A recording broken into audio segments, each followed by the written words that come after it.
Locking in the top 4 now. One of these teams fighting to be the first one, at least from Indonesia, to move forward to the top 4. How are we liking the draft here? You know, I like the fact that there's a chip.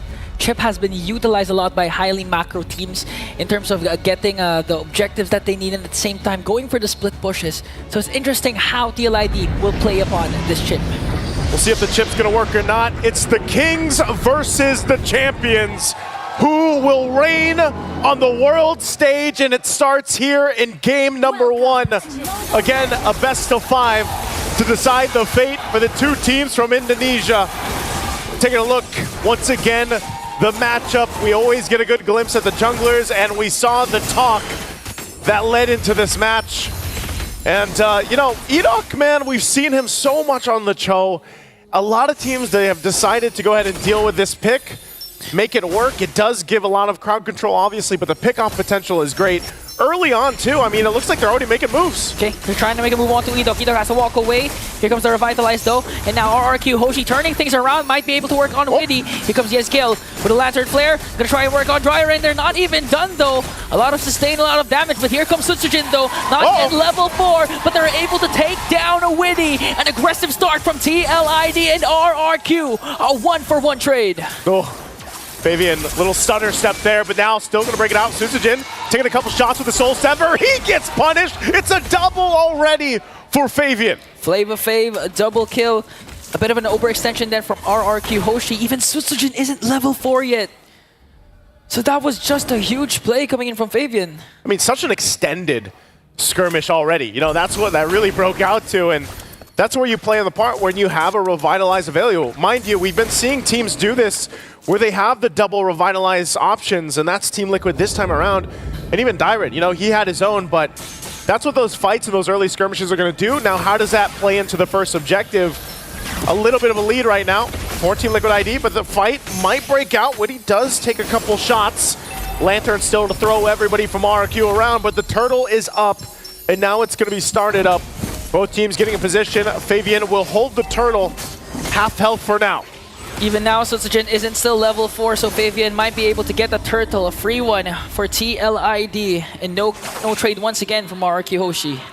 What's difficult here for RRQ HOSHI, hold on, Aran, okay, Edok's out of there, is not only playing against double Revitalize, but also the Purifies that are available here. They have to be able to go ahead and follow through with the catch. Oh, not even that.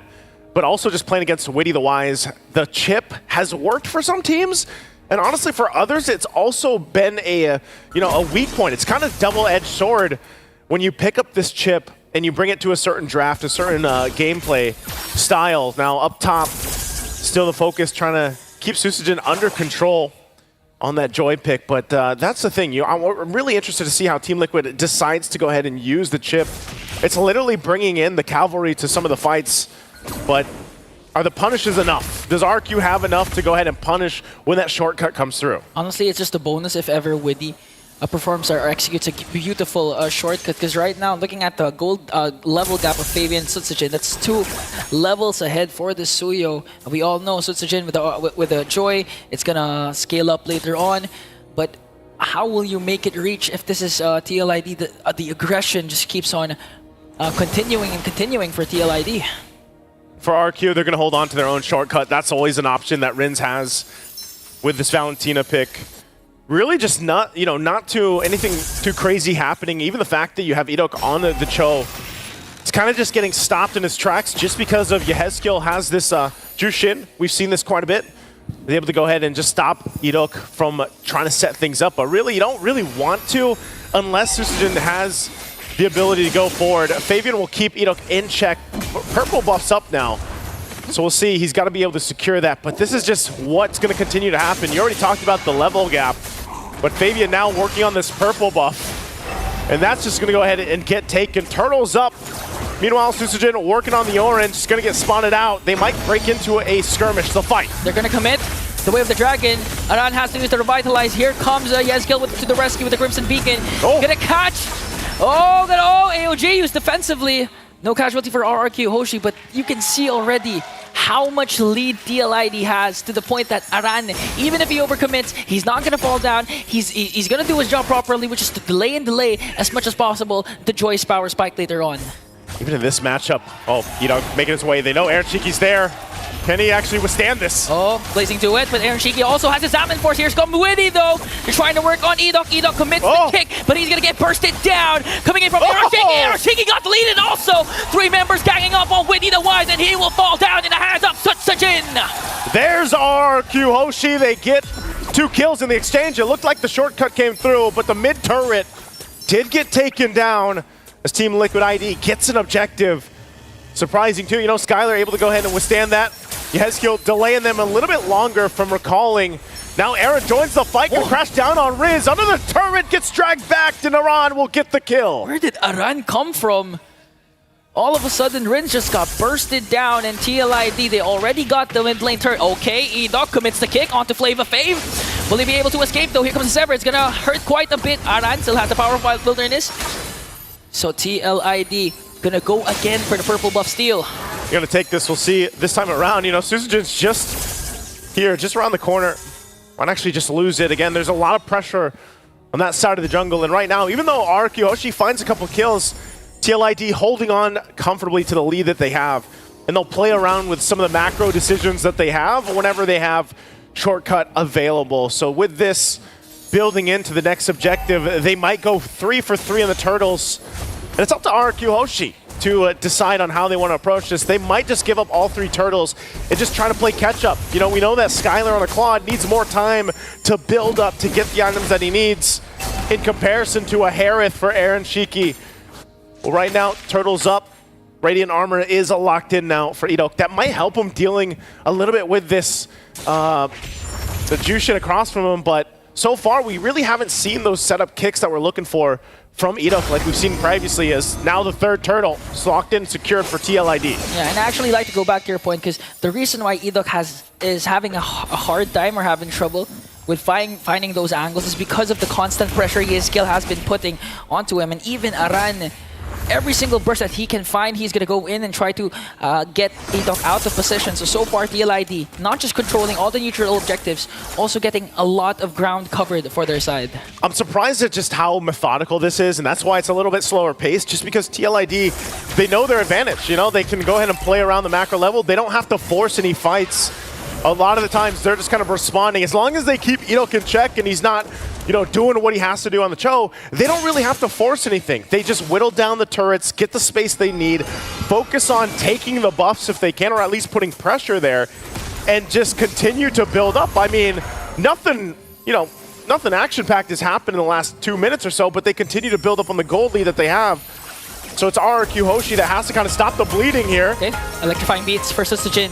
Just trying to keep TLID at bay. They might go for Edok. Lantern Flare is going to connect, forcing Edok to use the flicker. Here comes Rinso. He has his own Crimson Beacon. And now RQ Hoshi still standing their ground. They're not going to let the 2nd-tier turret get taken down.